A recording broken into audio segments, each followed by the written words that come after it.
Hey everybody, John Wade Boggs fan here. It is Friday night, the end of another week, start of another weekend.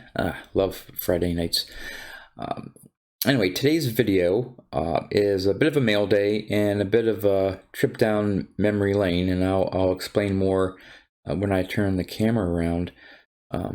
But yesterday, just some personal notes. Yesterday was a very big day. My son graduated from high school, and of course, with this whole COVID-19 stuff going on, they weren't able to have a normal graduation ceremony. They're hoping to do something maybe in August. I'm crossing my fingers, but it was actually a very nice ceremony. They had groups of, I think, 6 or 7 students at a time, and they picked out time slots over several days. There's about 200 some kids in this graduating class, and they had a small little ceremony where they went into the gym or the auditorium and went up on stage and got their diploma, and we were able to take pictures, cap and gown, and all that stuff. So it was actually really nice. So very proud of my son. He's going to Penn State University to study astrophysics and astronomy. So that'll be interesting.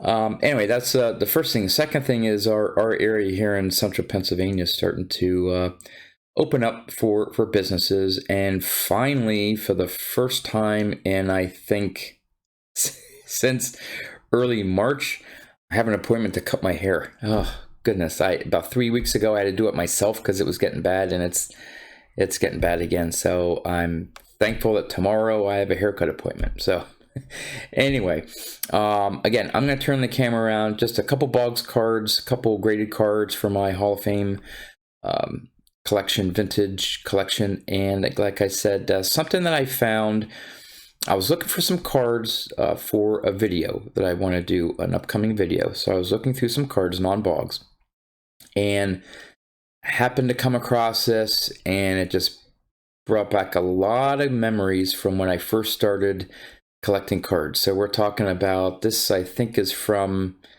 maybe 1980, 80 or 81, 82, I think. So again, let me turn the camera around and we'll take a closer look. All right, we'll start taking a look at the Boggs cards. And these are two black parallels. This is from 2020, I believe, the 85 Topps version. The black parallel out of $2.99. Then we have the 2019 version. This is the 84 Topps All-Star black. Now, and this is out of $2.99 as well. The thing I don't like about this one is with the tops being in black, I mean, you can barely see the tops. I don't know if you can maybe make it out there. But to me, it looks like it's missing something. So I would have thought that they would have, at least on these black borders, on the blue it shows up nice, the blue border card, but the black, they should have done something in silver foil or something like that. It just, yeah, that maybe you can see the tops there. You can barely make it out. It just, I don't know, takes a little something away from the card there. But anyway, those are my two Boggs pickups. Nothing big, just some parallels that I needed. And then I picked up some graded cards. A 79 Topps Steve Carlton in a mint 9. Very well centered. Again, a little off right to left, which probably makes it a 9 instead of a 10. The back is pretty well centered as well. So that's a nice pickup of lefty. There's that. Then the last one is the 78 George Brett. Now I could only afford the 8, couldn't go with the 9, and from what I've been able to tell,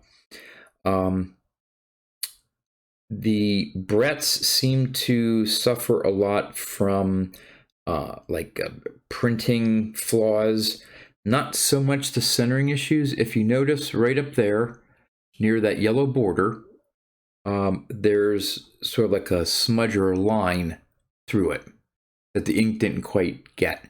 And I've seen this actually on a fair number that I was looking through on eBay, and right around that same spot, you would see that little mark. So there must have been a run where, I don't know how many, but it must have been common for this card and maybe some others to have that little bit of missing border there. So I'm okay with it. The other thing I've noticed with the 78 tops is, especially down at the name there, and I don't know if you can tell, it's not too bad here on the Brett, but like the ink right around like the bottom area with the name, it would smudge, or there would be lots of black ink like around the player's name. Sometimes it's really bad, sometimes it's not so bad. This isn't too bad. You see a little bit on the border if you look up really close. But I'm okay with that. You know, it's not perfect. It's not a 10, and I'm not looking for 10s. But I think this is a nice example of an 8. I saw another one, was tempted to buy, but decided to pass on it. There seemed to be a light streak almost going down his neck. Again, a printing thing. I don't know if that one is as common as that slightly missing border piece there, but the back's nicely centered as well, so can't complain about that. So those are my two PSA pickups for my vintage collection. And now the trip down memory lane. For those of you that have been watching my videos, one of the first videos was sort of like an introduction, how I started collecting and all that stuff, and I pretty much started opening packs in 78, but really got into collecting in the early 80s. And one of the memories I have is in Little League, my mom was talking to a couple other mothers of players that were on my team, and they mentioned like the 81 Fleer or 79 top, some of the error cards, some of the ones to look for as I was opening packs. And my mom wrote down a bunch of information on some of these error cards. And I actually found, and I've kept for all these years, the actual piece of note paper that she wrote down all the different error cards. And I think these are from 81 Fleer, because it says at the top there, if you can see, it says Fleer set, 19 errors. And one of them, I think, is card number 5, Mike Schmidt. I think maybe that was an error, and the correct number should be 640. And that one at the time was worth like $3. And for a kid who was like 9 or 10 years old, a $3 card was, you know, gold. Schaefer here, Schaffer, that was the name of the owner of the card shop. He's still in business after all these years. One of the oldest remaining card stores, card shops.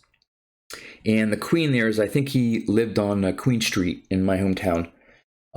That's not where his store was, but anyway, that's the best I can think of is why it said Queen there. But here's another error, I guess, a no number Schmidt Rose Boa triple threat. That at the time was worth $3.50. And here's some other ones. Number 79 SB should be. Number 645 Reggie for Reggie Jackson. Number 28 should be 655 Brett. Number 7 should be 657 for Tim McGraw. Number 6, I think, was an error. That should be card number 660, which is Steve Carlton. And I'm not sure if I have any of these. I don't have too many 81 Flares, but I'd have to look them up in the price guide to see if these are the errors. But this is what the information that my mom was given. Number 29 should be number 659. I think these high numbers in the 600s were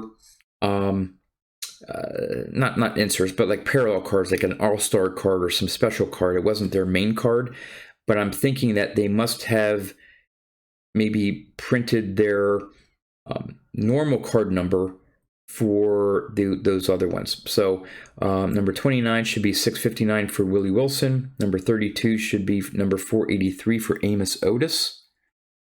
Number 216 should be 202 for George Foster. And this is the one card that I did have that I've shown off in the video. I think when I showed my 70s cards, was number 369 from 1979 Topps. Now she put bumper wills. I think it's bump wills. But as you can see here, if it's the Blue Jays team on the front and the Ranger on the back, that was at the time worth $3, and that's the one I have. Then the one with the Rangers team on the front and on the back, that was $7, and I remember disappointing. I didn't have the $7 card, but I had the $3 card, and I still have that card. Not in great condition, but I still have that today. So this is really neat. I'm gonna have to make sure I put this in a safer place because it's old. Like I said, we're talking about what, 40 years, roughly old. The piece of paper that my mom wrote down information on some of the early era cards as I was starting my card collection. So there you have it, my trip down memory lane, and I will leave you with this gorgeous looking 1978 Topps George Brett. Again, the year that I first started buying packs and pulling cards, and one of my all-time favorite sets. So again, hope everyone had a great week. Enjoy your weekend. Hopefully you have nice weather. Stay safe. And as always, thanks for watching.